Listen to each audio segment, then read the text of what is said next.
my first lecture, I concentrated on the role of governments.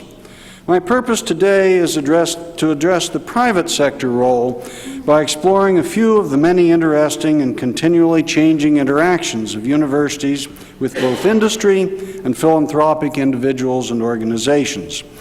It will draw considerably on my personal experience, so I claim no comprehensiveness of this discussion. I will first address a few issues regarding industry and universities, and then turn to the role of philanthropy. U.S. corporations and corporate foundations have been a significant part of our national philanthropic community for several decades. In 2003, they made cash and in-kind contributions estimated at $13.6 billion, of which on the order of 11% supported higher education. The purposes and nature of donations to universities and other nonprofit entities have varied widely across companies and over time. However, it is fair to say that increasingly, donations are targeted at activities and institutions that are of rather direct relevance to companies or their industries. For example, among the largest recent donations have been the approximately $40 million per year in cash and over $200 million in software that Microsoft has donated to nonprofit organizations. Such donations accomplish a lot of good, but they also expand potential applications in software markets in the long run.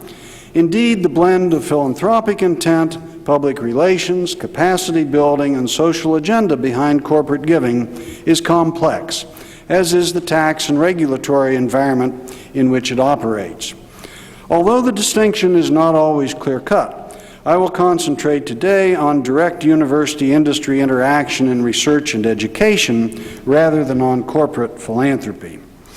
If one simply looks at industry as a source of support for research in U.S. universities, its role is modest. In 1953, industry funded about 9% of American academic research, while the federal government funded about 55%. Then came the golden era of financial support, driven largely by the national reaction to Sputnik. Between 1960 and 67, federal support grew to 75% of the total, and industry dropped to only about 2%. Since the mid-'80s, industry support has been rather stable at about 8% of the mix, while the federal government supports about 60%. In other words, for decades, industry has funded less than 10% of university research. But this belies the importance and the complexity of research relationships between academia and industry today. The comparative advantage of the United States in world competition, I believe, is our combination of a strong R&D base and a free market economy. Companies and universities have critical and intersecting roles in maintaining this advantage and building upon it. The relationship between academia and industry is therefore of fundamental importance. The evolving relationship between industry and academia can be viewed in the context of the U.S. innovation system. This is effectively a loosely coupled interaction of universities, governments, and industry that create new knowledge and technology through research, educates young men and women to understand and extend it, and move it to the marketplace in the form of goods and services. The traditional role of universities, especially their schools of science and engineering and business, this innovation system is relatively straightforward. But the pace of technological change, together with the forces of globalization and international competition, will almost certainly change the traditional university role, perhaps substantially. We in research universities are experimenting, and at minimum, I believe, should continue to experiment carefully with new models of industry partnership and innovation. The traditional role of universities in the innovation system has its origins in Vannevar Bush's famous report, Science, the Endless Frontier, to which I referred in my first lecture. This report is the basis of the unique and highly successful partnership between our federal government and our universities that has served this nation so well since the end of World War II. The model derived from this report is one in which our public and private universities are the nation's primary infrastructure for basic research. For decades, this stood in contrast to most other nations, although more and more countries today are moving toward our model. The federal government funds research in our universities, ideally selecting projects on the basis of intellectual merit to be carried out in large measure through the work of graduate students, and also contributes a so-called fair share of the capital and administrative costs of doing the research. The federal dollars expended in this way do double duty. They support the quest for new knowledge and technology, and simultaneously support the education of the next generation of scientists, engineers, doctors, and others. The system is elegant, simple, and effective. Although the Vannevar-Bush model addresses the federal government and academia, it implies a particular two-part relationship between universities and industries to achieve the goal of using science to advance our national economy, security, health, and quality of life. First, it creates a knowledgeable workforce to work and lead in industry, bringing with it new ideas, technologies, and capabilities. Second, the Vannevar-Bush model seems to assume that there is a rather linear progression from basic research to development to product and marketing, and that these components can be carried out separately in two or more organizations. And it is a laissez-faire model in which the commercial application of university research are left more or less to chance. Universities do the basic research, and industry may choose to commercialize some of it. This approach has had phenomenal success over time. Economists broadly agree that over 50% of the growth of the U.S. economy during the last 60 years has been due to technical innovation, much of which originated in our universities. During approximately 45 years following the end of World War II, the multiversity, so eloquently described by Clark Kerr, became the world's powerhouse for basic research in science and engineering. During those same 45 years, American industry led the world in almost every conceivable dimension, especially in mass production and bringing new technologies to products and services. Big corporations dominated this era. Most of them developed massive central laboratories that attracted many of the very best graduates of our universities and that conducted outstanding research. While emphasizing applied research of relevance to their companies, these laboratories also conducted fundamental research and contributed to the commons of scientific and technical knowledge through open publication and participation in the scientific community. But in the mid-1980s, two tectonic shifts occurred. First, American technological entrepreneurship expanded explosively, driven mostly by advances in information technology based on microprocessors and the internet, and later by biotechnology. Second, Japanese companies began manufacturing products with levels of quality, throughput, and production and product cycle times that left most U.S. manufacturing companies simply unable to compete effectively in world markets. America's manufacturing companies struggled to survive through painful and basic transformations. They placed new emphasis on process management and quality control, flattened and thinned their organizations, totally reworked their product development systems, merging research into product development in a very nonlinear manner, and eliminated the vast majority of fundamental research and contributions to the commons of science and technology. In the end, many of these companies emerged strong and competitive. But the national innovation system had changed fundamentally. Our companies had become efficient, competitive, high-quality manufacturers, and our universities were better than ever at doing basic or curiosity-driven or fundamental research. But the many traditional linkages between the two had changed. Companies got less and less substantial innovation from their own research and development activities, which were focused on critical, though incremental, change. Rather, they acquired more and more innovation by purchasing small entrepreneurial companies, many of which that had developed product or processes that they need. Universities, or at least university people, became major players in this system because their recent graduates and frequently faculty formed many of these small companies. Often our role was even more direct, enabled by the Bayh-Dole Act of 1980 that awarded universities patent rights to inventions made in the conduct of federally sponsored research. University patent activity and technology transfer staffs flowered. This period saw a number of changes and experiments in the relationship between universities and industry. First, engineering education began to change. Many of us concluded that academic engineering had grown too far from its industrial roots, and that we had a responsibility to our students and within our social contract to modify our direction somewhat. Increasingly, engineering and business schools joined forces to develop both curricula and research programs in areas like modern manufacturing, product development, and entrepreneurship. A subset of our faculty found intellectually challenging new problems posed by fast-paced, global, digitally connected industries. For MIT, establishing the Leaders for Manufacturing program, or LFM, in the late 1980s ushered in this period of change. LFM was established as an educational and research partnership among industry, the School of Engineering, and the Sloan School of Management, with one co-director from each partner. It initially had, I believe, 8 corporate partners from different manufacturing sectors, such as aerospace, automotive, electronics, and medical products, each of which provided several $million of financial support and also committed professional effort to joint projects.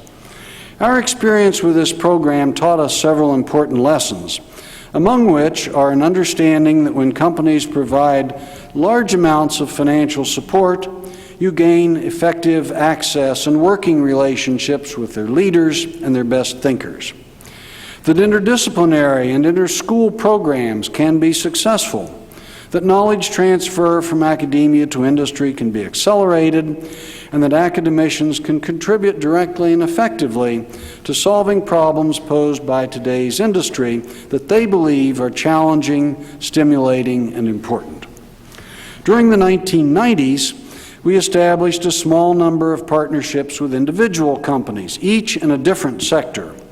Their intent was to work in challenging research areas of mutually strategic interest to MIT faculty and to the company. Each partnership was supported at a level on the order of $4 or $5 million per year, with an intended life of at least 5 years. They were intended to fill a void in U.S. research created by the demise or transformation of so many corporate research labs, to stimulate change and renewal in engineering and management education, and to diversify our portfolio of research support that, in my view, had become very much overly dependent on a single source, namely the federal government.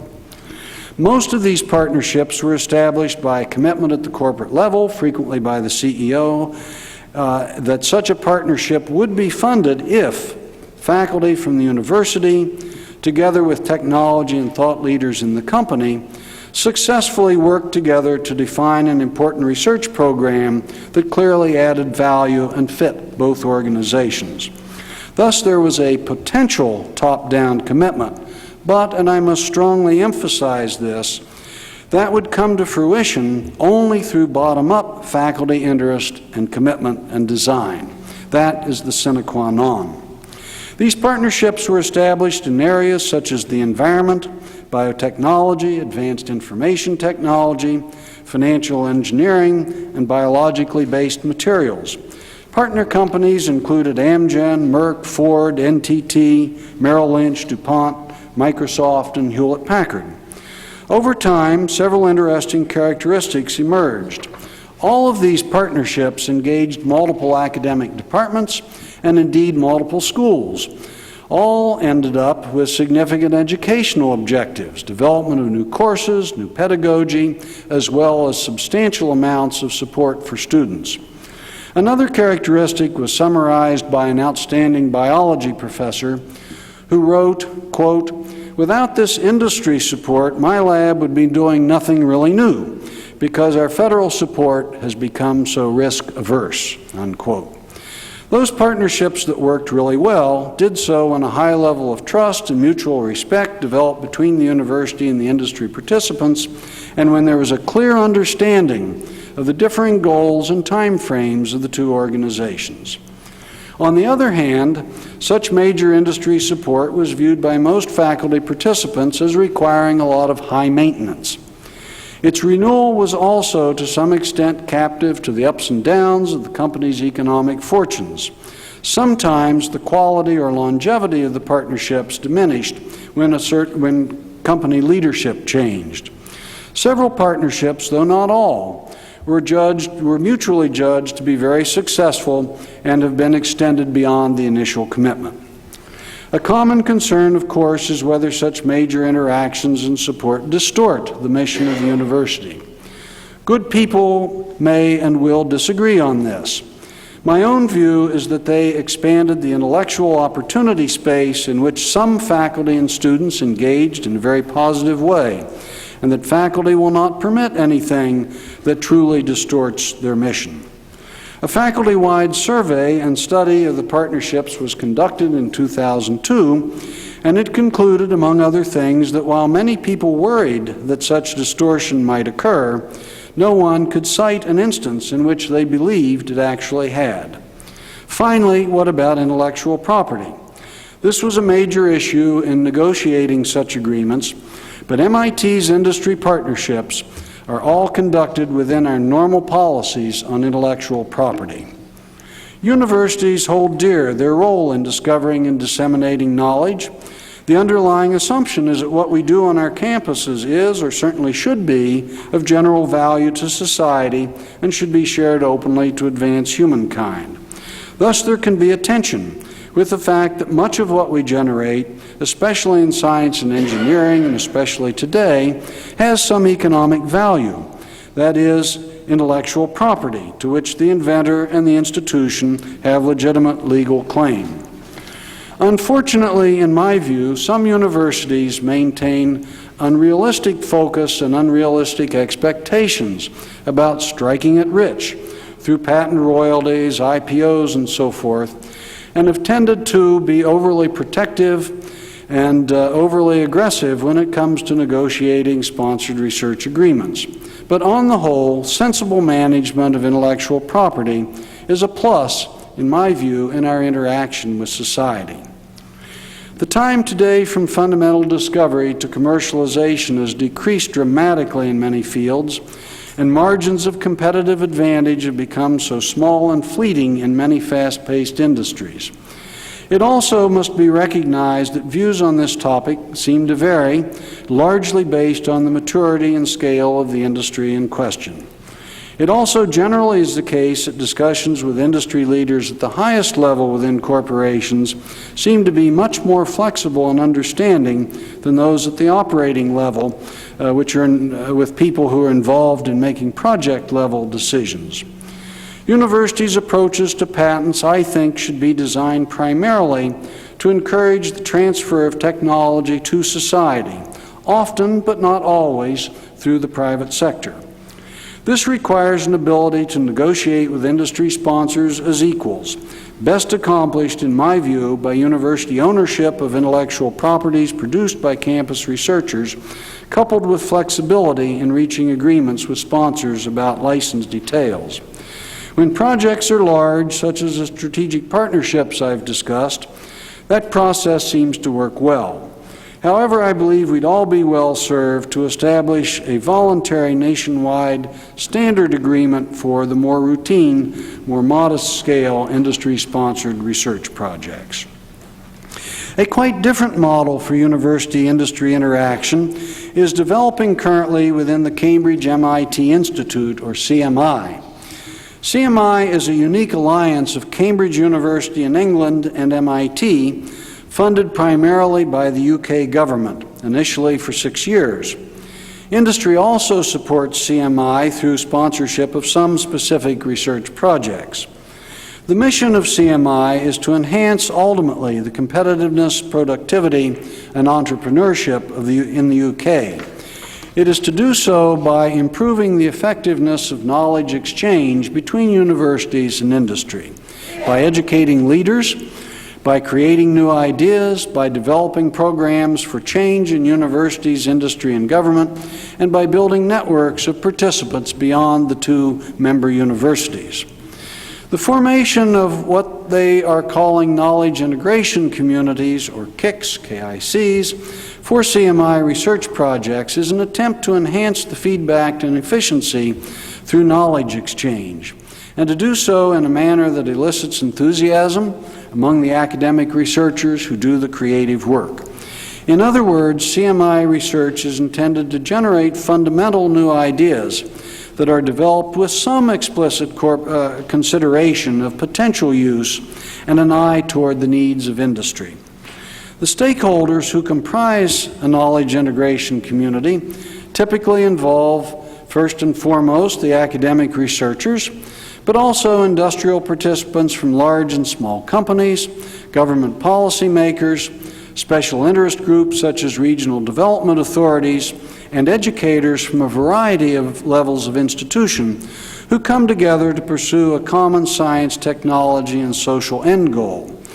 Although this broad involvement runs counter to many academic instincts, it appears to be working rather well, because considerable thought and effort on the part of the faculty have been put into this process, and because the concept itself arose out of careful discussion and iterative planning among the stakeholders.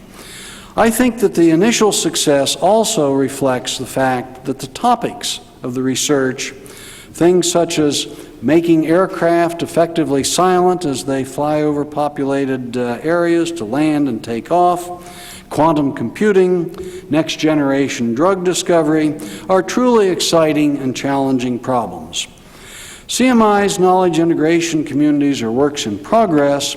More years of experience will be required to rigorously evaluate their effectiveness. Indeed, it is the hope and intent for these KICs to develop into long-term, self-sustaining activities, but time will tell. Louis Pasteur famously observed, "Chance favors the prepared mind." I think that these knowledge integration communities have a goal of supporting excellent fundamental research, but also to create a sort of collective prepared mind of multiple stakeholders that enhances the probability that results will someday find positive industrial or social application. This is a way of operating in what Don Stokes dubbed Pasteur's quadrant. Despite my enthusiasm for meeting academia's responsibilities as part of our national innovation system, I also certainly believe that we must take great care as we develop new relations with industry, so that universities do not assume a posture that is too utilitarian. In time, that would erode our intellectual independence and ultimate ability to serve as objective critics of society.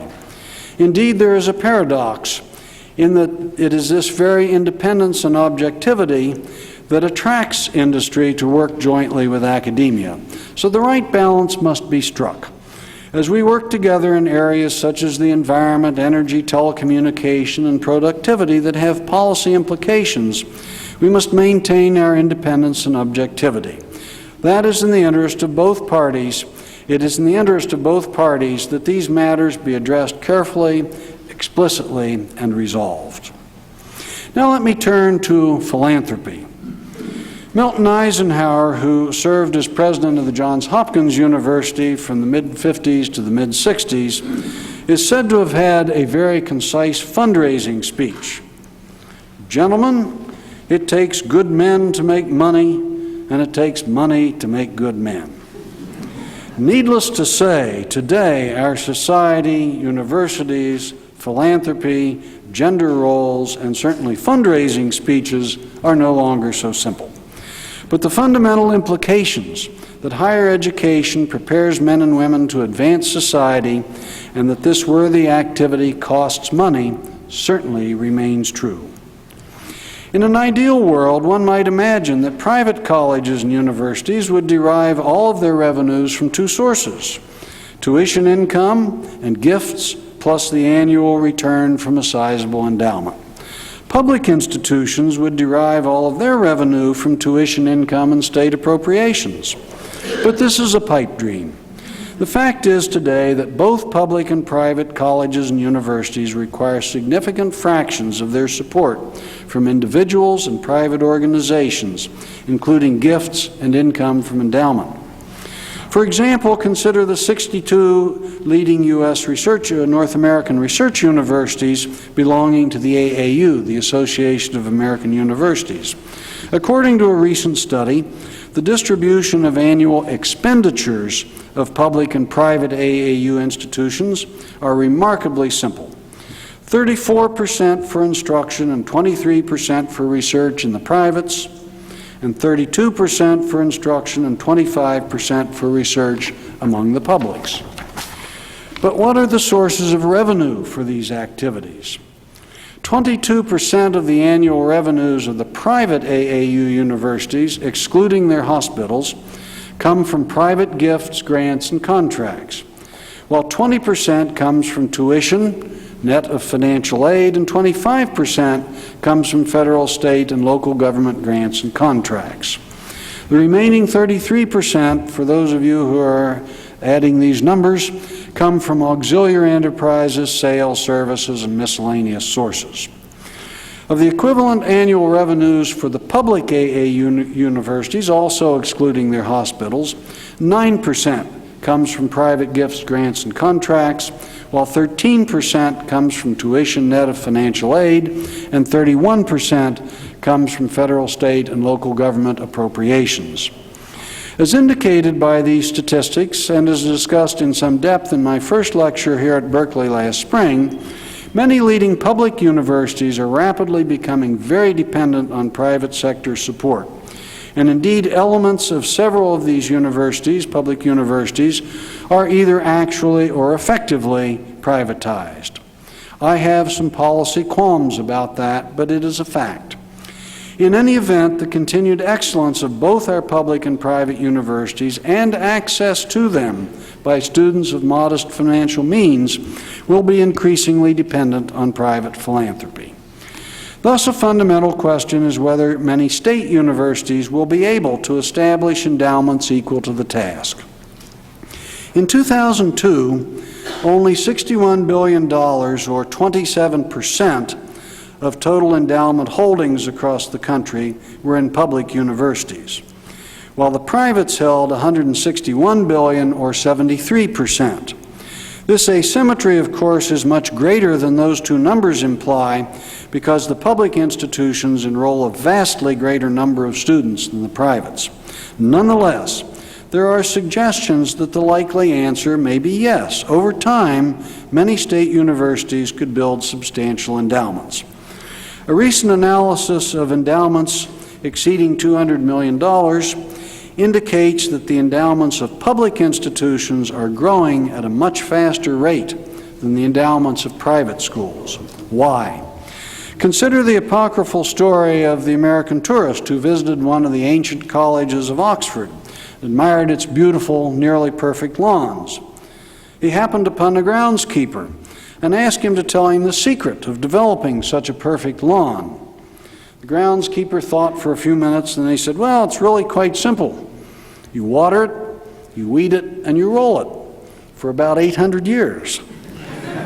We tend to think of university endowments in the same way, that to be large, they must be very old and grow primarily by wise investment and spending policies.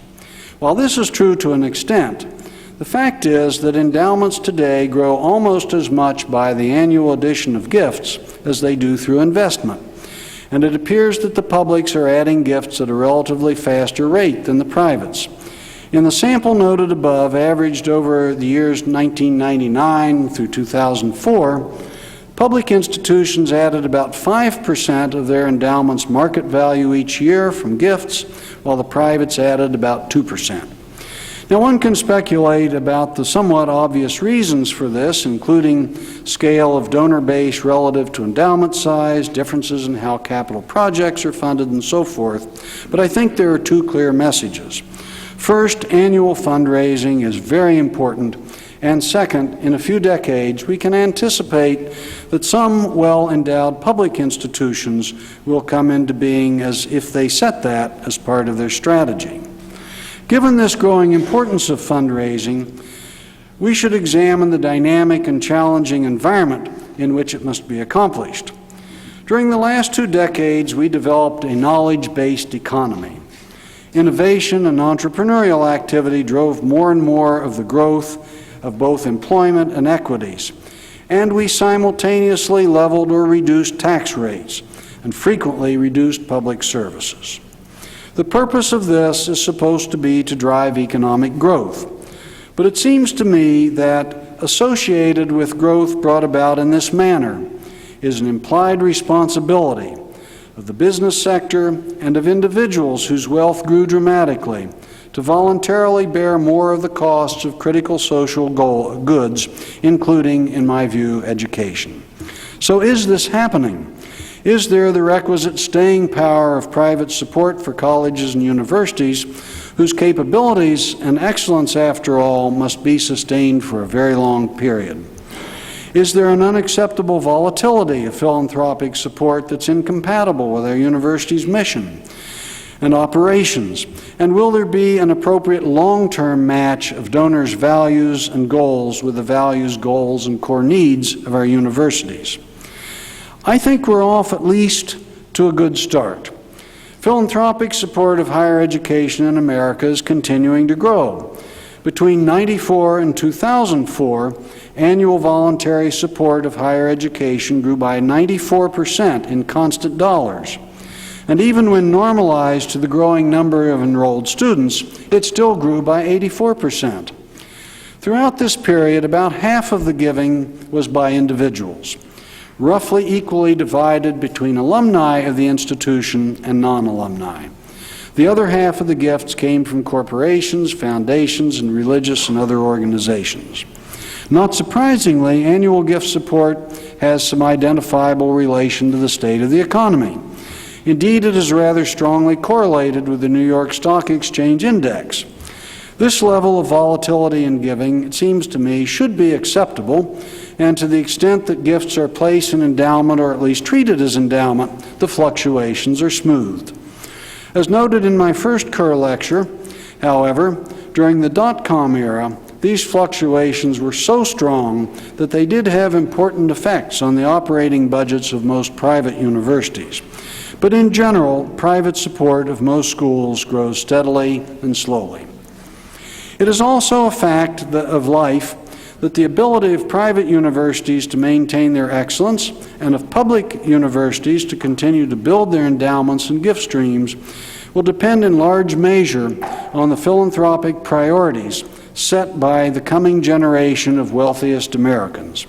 To see why this is so, let me simply note that in a typical capital campaign of a large university, 80% of the total gifts come in the form of gifts of $1 million or more. This signals that the views of the wealthiest donors and foundations are critically important bellwethers. Their large gifts often have directional and even transformational significance.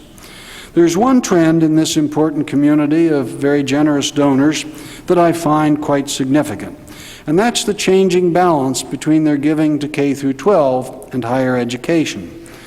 The new generation of educational philanthropists, whose wealth mostly has come from successful entrepreneurship, has turned much of its attention to the daunting problems of improving K through 12 education in this nation. For many decades, we in America have lived with this strange situation of having the finest and most accessible system of higher education in the world, while simultaneously our system of public primary and secondary education has been failing in important dimensions. The national ramifications of problems in the K-12 system are accelerating rapidly today because many of our young people are not being prepared to succeed in the workforce that's demanded by the rapidly globalizing economy and highly competitive international marketplace. According to a recent article in the New York Times, in 1990, grants to higher education of $10,000 or more from over 1,000 of the larger foundations totaled about $500 million, while those to K-12 totaled about $200 million. So it was 500 to 200 million ratio in 1990. In 2003, the grants to higher education totaled about $1.12 billion, but the K-12 grants had grown to $1.23 billion. As one who believes deeply in the centrality of education at all levels to our national well-being, I certainly do not view this trend toward primary and secondary education as negative in any way. But it is a stark reminder that it will not be no easy feat to continually increase the dependence of both public and private universities and colleges on charitable giving to provide their margins of excellence, innovation, and access. In the domain of individual philanthropy, there are many other changes and challenges ahead as well. For example, in today's competitive environment, it is increasingly important to provide fellowships to graduate students. Even in the sciences and engineering, where graduate students generally are supported as research assistants on grants and contracts for research, philanthropically supported fellowships, especially for the first year of study, are now very important competitive tools. In my experience, this need is generally not well understood by many of the graduates of our universities who are potential donors, because most of those who today are able to provide such funds graduated in the 60s and 70s when federal research support was quite readily available through research assistantships, and also through, which were much more flexible, and also through massive federal agency-based fellowships such as those established under the National Defense Education Act, the NDEA. This to me is a prime example of the complexity of matching donor passions and objectives with core institutional needs. Face it, the grand challenge of university fundraising is just that, matching donor passions and objectives with core institutional needs and faculty aspirations and priorities. The art form of accomplishing this is even more difficult today, when many donors are increasingly businesslike about their gifts, and quite understandably are especially sensitive to the details of results, metrics, milestones, and so forth. This is exacerbated by the fact that today universities also bring enormous bureaucratic detail and complexity to major gift negotiations and agreements, because we must operate under an ever-expanding federal regulations and requirements of oversight groups like the Financial Accounting Standards Board. Even regulations and controls imposed by state governments and attorneys general increasingly come into play. And in the environment created by the Sarbanes-Oxley Act governing corporate accounting and board responsibilities, trustees and regents have also become increasingly concerned about the detailed language and controls regarding private gifts. And the word that strikes the most terror in the hearts of academic fundraisers and administrators is leverage. Today's prototypical donor expects that their gifts, particularly when they're associated with research, should be matched by the institution, by other donors, or by federal or corporate research grants. Private foundations that support research recoil at the prospect of paying the full indirect costs that support the research infrastructure. So those costs must be paid by the institution from other resources. It's hard for many to accept that universities have legal obligations to fund such indirect costs, because federal regulations forbid charging any research sponsor a lower indirect cost rate than that charged to the government grants and contracts. Such issues become particularly complicated when we design large research laboratories, centers, or institutes based on private donations. This requires careful balancing of interests and financial realities of all 5 of the parties I mentioned at the beginning of the lecture: students, researchers, donors, and government and industry actors. Because such organizations frequently have some degree of autonomy and desire to be free of what many donors and researchers consider to be university bureaucracy, complicated governance issues arise as well. But I think we simply have to devote the necessary time, thought, and energy to resolving these complexities, because the rewards are so great. Done right, such laboratories, centers, or institutes are among the strongest ways that modern universities can contribute to the long-term health and welfare of society. Done wrong, they can fail because they are not well integrated into the deepest intellectual life of the university, because they are built on unsustainable financial models, or because they become insufficiently flexible to change and go with the times ahead. Other changes also raise questions about the future of private philanthropy to colleges and universities. What will be the effect of changing demographics, especially the large number of graduate students who now come from other countries and other societies? I think of many remarkably generous gifts to U.S. universities from international alumni who became successful U.S. entrepreneurs or who returned home but wanted others from their part of the world to gain an American education. But I worry very much that in the post-9/11 era, perceived and/or real diminishing openness and welcoming attitudes of our country may have major ramifications downstream regarding international philanthropy. Hopefully this will play out in a more positive way, but it remains very much to be seen. Globalization more broadly raises multiple questions about the future of philanthropic support for U.S. universities. Major American donors, companies, and foundations are increasingly turning their attention to health and other issues in the developing world. Again, I strongly salute this, and our institutions should be part of this. But the fact is that many international donors who in the past may have supported the excellence of U.S. universities may believe now is the time to turn their attention to growing their higher education capacity in their own countries. I salute this too, and hope that the emerging meta-university of free, open, scholarly, and educational materials I discussed in the second lecture will allow us in the universities to encourage and enable such capacity building. But yet again, it could impact future gifts to our institutions. At the corporate and governmental level, some nations, especially Japan, have passed through various stages in the development of their industrial and economic power. In the 1980s and 90s, many Japanese companies made generous investments in certain U.S. universities. For example, MIT today has about 30 endowed professorships that were endowed by Japanese companies. These, in my view, were wise investments on both sides. They were very helpful to us in building our excellence in a wide variety of fields, and they also established mutually beneficial personal and professional relationships between some of our best faculty and Japanese companies and leaders. It also provided opportunities for the faculty and students to know and appreciate another country and culture and to form a more global perspective. This helped many of our students become more valuable employees, even of U.S. companies, as globalization proceeded.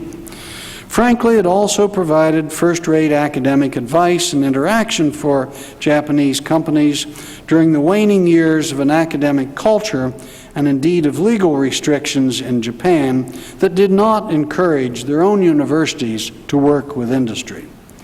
Finally, and most obviously, many U.S.-based global companies are now investing substantially in other countries by establishing R&D facilities and by expanding technological and management education there. It is in these countries' interest to build technical capacity, human capital, and expanded future customer bases in other countries that are now moving up the economic ladder. Clearly, it is also cost-effective in many cases because of dramatically lower wage scales. Again, I believe that expanding education and knowledge generation worldwide is among the worthiest of goals, but we cannot be oblivious to its effects here at home.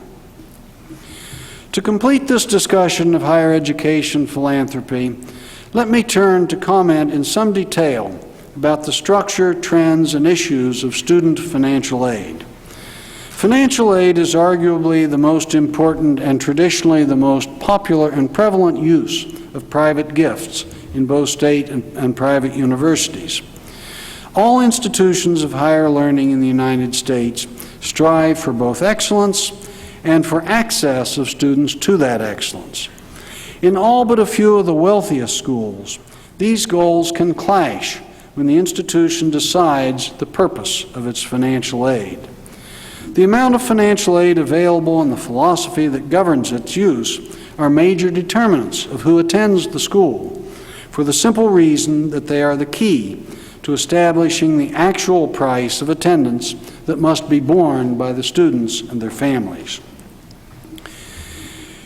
Financial aid is also an area in which both the partnership and conflicts between the federal government and colleges arise, and also between colleges and parents. These conflicts are increasingly common. It is a matter that evokes emotion, politics, conflicting philosophy, and above all, misunderstandings. My purpose for exploring some aspects of these issues here is that private giving is the key to financial aid in most institutions, and it is an area where the sands are shifting rapidly. Gordon Winston points out with great clarity that colleges are strange businesses.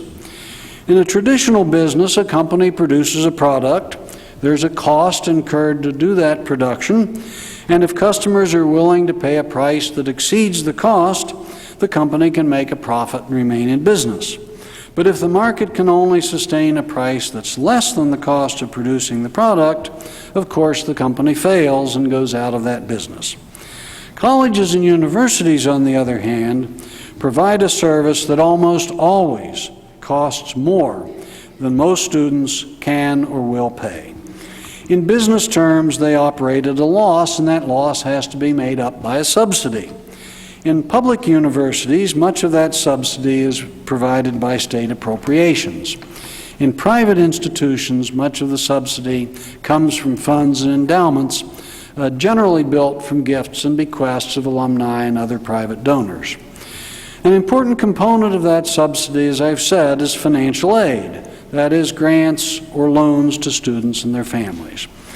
In both public and private colleges and universities, the federal government provides some financial aid to many students. The relative amount and nature of this financial aid provided by the government versus that provided by institutions has changed dramatically over the last few decades. In 1971, about 50% of the financial aid provided to post-secondary students was in the form of direct grants. That is, scholarships from the federal government. About 20% were from grants from the institutions, primarily derived from philanthropic giving. And approximately 30% were in the form of loans from the federal government. Thus, 80% of the financial aid in '71 came from the government, and dominantly in the form of direct grants or scholarships. For a brief period in the late '70s, federal grants soared to about 70% of the mix, and federal loans were about 20%. But by 1990, federal grants had dropped dramatically to only about 15% of the total financial aid. 25% was grants in the form of grants provided by the institutions, and nearly 60% was in the form of federal loans, a mix that has been rather stable for over a decade. Today, about 80% of financial aid still comes from the federal government, but dominantly in the form of loans. Only 24% of the federal aid to students today is in the form of direct grants or scholarships. It should be noted, however, that this loan-to-grant ratio is much higher for the graduate student population than it is for undergraduates. In constant dollars, that is purchasing power, total federal expenditures on student grants grew by 96% between 1971 and 2004, whereas institutional grants grew by 600% and federal loans to students grew by 830%. This enormous growth of federal loans relative to federal grants is a major factor in the economics of American higher education. During the last 2 decades, the purpose of institutional financial aid, which, as we have seen, comprises about half of the total grant or scholarship funds provided to students, has been vigorously debated in the academic community. Basically, grants are either given as need-based aid or as merit-based aid. And this is at the core of what is a clash of between the values of excellence and access. Need-based financial aid is distributed to students in proportion to a measure of the student's and his or her family's ability to pay the tuition, fees, room and board necessary to attend a college to which he or she has been admitted. An institution that is fully committed to need-based financial aid considers that all of the students it admits are academically meritorious, and our covenant with them is that if they are admitted, we will make sure that they can attend regardless of their financial capability. Need is assessed on a case-by-case basis using standard federal forms, sometimes supplemented by additional information, to determine the amount a family is reasonably able to pay for the student's education. The difference between that amount and the sum of tuition, room, board, and other basic expenses is provided to the student as some combination of institutional and federal grants and loans. Normally, there is some obligation to work to earn a fraction of the cost also. Thus, in an institution dedicated to need-based aid, a student from a poor family will pay very little, while a student from a very wealthy family will pay most or all of the cost of attendance. Merit-based financial aid is distributed to students in recognition of high academic merit, that is, demonstrated academic excellence, or in some cases, artistic or athletic skill. This amount of institutional grant to a student in this case, the amount of institutional grant to a student in this case is independent of the student's and family's wealth. Thus, it is equally likely, or arguably more likely, to go to a student who could reasonably afford to pay a substantial portion of the cost of attendance. An institution that awards most or all of its financial aid on the basis of merit generally sees it as a means to compete against other schools for the most excellent students who will increase the academic quality of the institution. Many such universities administer financial aid through the practice called enrollment management. That is, they will deploy these and other resources in a way designed to maximize the presumed quality of the student body. A school that awards grants dominantly or entirely on the basis of need, on the other hand, generally views financial aid as a charitable resource to provide access of talented students to an expensive education they otherwise could not afford. It is in this sense that the values of excellence and access can come into conflict. As Bob mentioned at the beginning, MIT was engaged in the last decade in a rather important lawsuit having to do with this. But in the interest of time, I'm not going to go into a lot of detail about that, but if there are questions, we could return to it later. But in any event, at the current time, discussions about cost, price, subsidy, and the roles of both governments and institutions in the economics of higher education are increasingly frequently conducted in the context of cost, benefit, and competition, viewing the individual student as some sort of a price-conscious consumer or customer. This is understandable, especially given the all-too-real middle-class squeeze, but I believe that there are larger issues of policy and of social contract between universities, governments, and society, and all three sectors must struggle with achieving the proper balance. The federal Pell Grant program that is aggressively targeted at helping low-income students does indeed dominate federal grant aid to undergraduate students. But today, the federal government spends as much on income tax credits and deductions for education as it does on Pell Grants. This does indeed help in a large way the middle class to alleviate or attenuate the middle class squeeze, but like some merit aid, tax credits and deductions also subsidize even the wealthiest students. In many states, as with the Queen in Alice in Wonderland, there is a sense of having to run harder and harder just to stay in the same place, because tuitions have risen rapidly while state appropriations have stagnated. The rapid tuition increases in percentage terms at state universities and colleges frequently are reasonably afforded by the more affluent students, but frequently state aid resources have simply not increased fast enough to prevent these tuition increases from imposing growing burdens on low-income students attending public institutions. This is exacerbated by the fact that many states and state institutions are, as I have said, devoting an increasing fraction of their grant aid to merit-based scholarships. From all of this, I conclude that funds and endowment for student grants, and particularly for scholarships for undergraduates, can only be more important in the future. Having engaged in university fundraising since the 1980s, it's my experience that supporting financial aid is very popular among alumni. Innumerable times, and I'm sure Bob shares this experience, I've heard our graduates say, "I could never have attended MIT or Berkeley if it were not for financial aid." And I want the next generation of students to have the same opportunity. This is one of the reasons that I believe so passionately in maximizing commitment to need-based aid. It will be critically important to maintain and enhance the spirit of private generosity towards student support in the changing and increasingly complex context I've discussed today. To close, let me summarize.